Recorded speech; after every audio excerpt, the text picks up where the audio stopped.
two things I did to damage my hair. We listen, we don't judge. Not to apply relaxers on your previously relaxed hair. Told her, I kept telling her, put it on the ends, put it, let it stretch.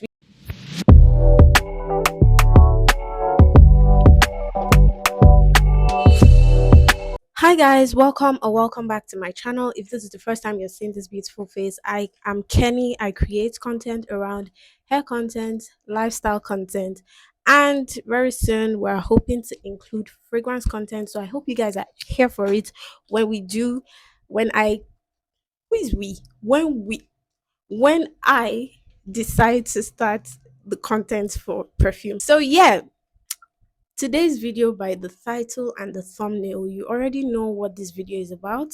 From my last video that I talked about if relaxing your hair is worth it, I touched on some of the points I'm trying to, talk about here, but in this video I'm going to be elaborating more on those points. So, I noticed that every time I come on here to make a video, I'm always on one hairstyle or the other. Guys, I know, I used to say, and we relax hair girlies tell you guys, or hair care content creators tell you guys to not, make your hair and all that. Please, we listen, we don't judge. Don't judge. Do not, I'm just the messenger. God has sent me to you. So we listen, we don't judge. So without wasting much of your time, let's get into it. So from the last time I knew I spoke about, my hair being damaged on my last video, I'm going to leave it maybe a picture here or leave it linked in the description for you guys to check it out. I'm going to be inserting a video for when I think I damaged my hair. This is the reason why we tell you guys, especially as a relaxed hair girly, not to apply relaxers on your previously relaxed hair. And from this video, you can actually tell that although I was not relaxing the hair by myself, it was my twin sister relaxing the hair for me. But I was the one telling her what to do, basically. I kept telling her, put it on the ends, put it, let it stretch, because I think that period I just transitioned from natural to relaxed hair. So that year or that period, my ends were not as straight as I wanted it to be, which, as relaxed hair girlies or as someone that is transitioning, you just want your hair to be more manageable. You don't want it to be bone straight. Do you get? So that was the mistake I made that period, that I think that was one of the major reasons why my hair was damaged. Also considering the fact that even after damaging my hair with that process, with that relaxer process, I wasn't now even getting protein treatment, which is what I talked about in my last video. So if you haven't seen it, make sure you go and check it out. I spoke about relaxers in general. If advice, because sometimes girlies think relaxed hair is easier to manage. So I basically touched on that in that video. So those were the two things I did to damage my hair. Which brings me to my next point. What were the things I did, to on my recovery journey last year that took my hair from damaged to, it's not completely, it's healthy now, but like the length I was before, the hair got damaged. I'm still working on, it's still a journey in progress. I'm not there yet. So these are the things that I did to, help my hair to recover from the damage that I caused myself. So the first point on my hair recovery journey was to not apply relaxers to my previously relaxed hair. This is the reason why when you're relaxing your hair, they will tell you to, you know, coat your previously relaxed hair with either a grease. Obviously, that I didn't used to do before. I just started doing that last year, but coating my previously relaxed hair. So even if the um relaxer touches my previously relaxed hair, because of the grease and the stuff I had applied on it, it's not going to really affect the hair. The pH of the relaxer is not going to really affect the hair. So avoid relaxing your previously relaxed hair. The next point is to stretch out your relaxers. Guys, when you have enough new growth on your hair, like if you have enough growth, you can definitely tell the difference and tell where you're going to be applying your relaxers from. And that is something that I did last year. It can be very inconvenient, having your hair that is, post relaxed hair, dealing with two textures of hair that's relaxed and natural. It can be difficult to manage the textures. Most times how I helped myself that last year was when I notice is I'm already going to like 2 months post relaxer, I always try and put it in a protective styling that is going to. I'm not just going to be touching my hair. I'm not going to be able to have access to my hair. I might be washing it and doing all that stuff, but to be touching it and combing and doing all those stuffs, I put it in something that is protective. And I'm going to be leaving a picture here for you guys. That was because most times stretching my relaxers last year, I relaxed my hair 3 times. I relaxed sometime in March, I relaxed July, then I relaxed December. So most times I stretch my relaxers 3 times in a year. I stretch it. Sometimes I used to want to relax it around my birthday, which is June. I try to relax, but sometimes last year now I didn't relax it my birthday period. I did braids and I was surprised my braider could, she could work with that much, new growth. So basically I try to pull my hair and stretch my relaxers.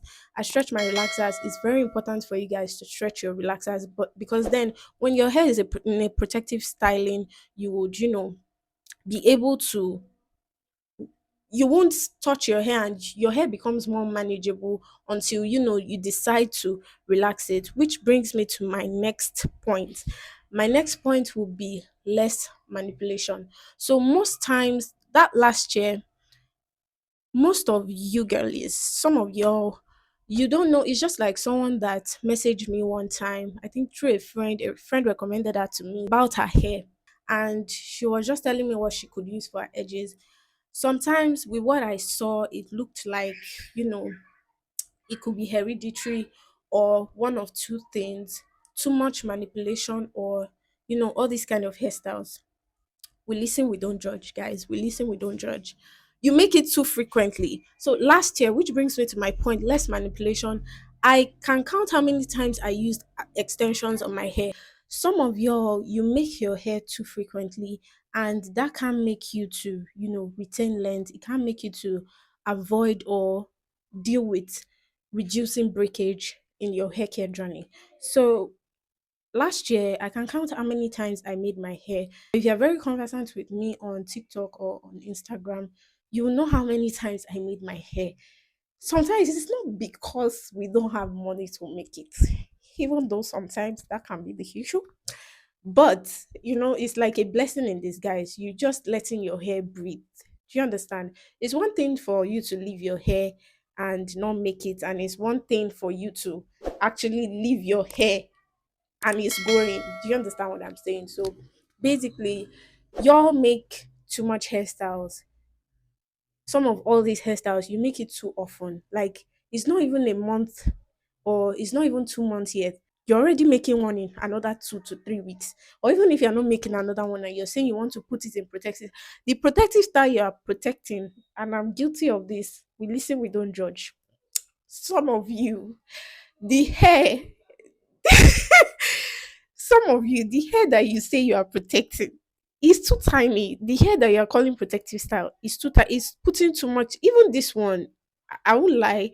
I was, but because I know is like once in 6 months I make it. So, but this can actually affect, your breakage, how you control breakage and retain length. So, less manipulation, guys. Reduce touching your hair. Take your hands away from your hair. Resist the urge of going to the salon every five market days, to get your hair done. So which brings me to my next point. My next point will be trimming off damaged hair. So last year, and In my last video, I put the video there for you guys to see, and I'm going to put it for you guys to see here. Even aside from that time that I previously trimmed my hair, which was like in July. I trimmed my hair. I always trim out my, the damaged ends that I have and I see. Anytime I notice it, I trim it away.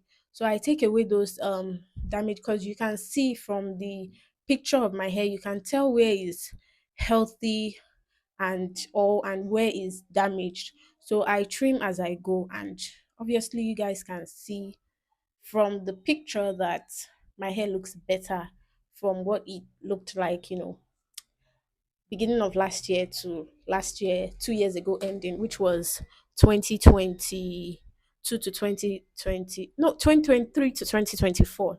Which brings me to my next point. My next point will be having a consistent hair care routine. So, amongst and above, amongst and above English. But my point is, listing all these points without having a consistent hair care routine, girl, you're not gonna grow any hair. You're not gonna have healthy. I won't have been able to, achieve what I achieved if I didn't have a consistent routine. And the routine includes, washing, trimming, massaging my scalp, deep conditioning, tin treatments. That's also one of my points. The next point will be having or including protein treatment into my hair care routine. If you watch the previous video, I obviously wasn't doing protein treatments. I was just relaxing my hair and leaving it alone, hoping it will grow. And my hair was just telling me, "Girl, in your dreams, I will grow in your dreams," which led to the excessive breakage and damage. So, having a consistent routine, using the right products, which also includes getting a protein treatment, is very, very essential for your hair as a relaxed hair girly. That was one of the things I did. At least in a month, I make sure I wash my hair. So having a consistent routine, which includes all these steps, including the protein treatment part, is one of the things that helped me to, that helped on this my hair recovery journey. The next and the last point will be to get the right product. And I think I'm going to be making a video on the products that my product faves, the products that I've been using for the past, 2 years, that I have been relaxed and that has also helped me in this recovery journey. Getting the right product for your hair is something that I did last year that really helped my hair recovery journey and routine. Knowing the right shampoo to use, knowing the right conditioner, knowing when to deep condition, knowing the right conditioner to use for your hair type, protein treatments, hair oils. If your hair likes or you prefer hair butters to hair oils, you know, get the right products for your hair, and don't just get it and be applying it on dirty hair without not having a routine. So all these points that I listed, they work hand in hand to, what helped to my hair recovery journey. So I hoped I touched on everything that helped with my hair recovery journey, how I damaged my hair to how I got it back on the road to, healthy. And I sincerely apologize if you're hearing any noise in the background. There are some people and there are some situations that can just decide to be the weapon fashioned against you. But as a child of God, you must, not let anything, just continue, Matelo, continue the journey. So I hope you guys enjoyed this video, and I hope you find these tips helpful. And in my next video, I'm going to be making a list of the products that I use during my, my products fave affordable products that I use that I currently use as a relaxed hair girly. So stay tuned for that. Don't forget to like this video, share, comment, let me know if you've struggled with, damaging your hair before and what you did on your hair recovery journey. And I will see you guys in my next video. Bye, guys.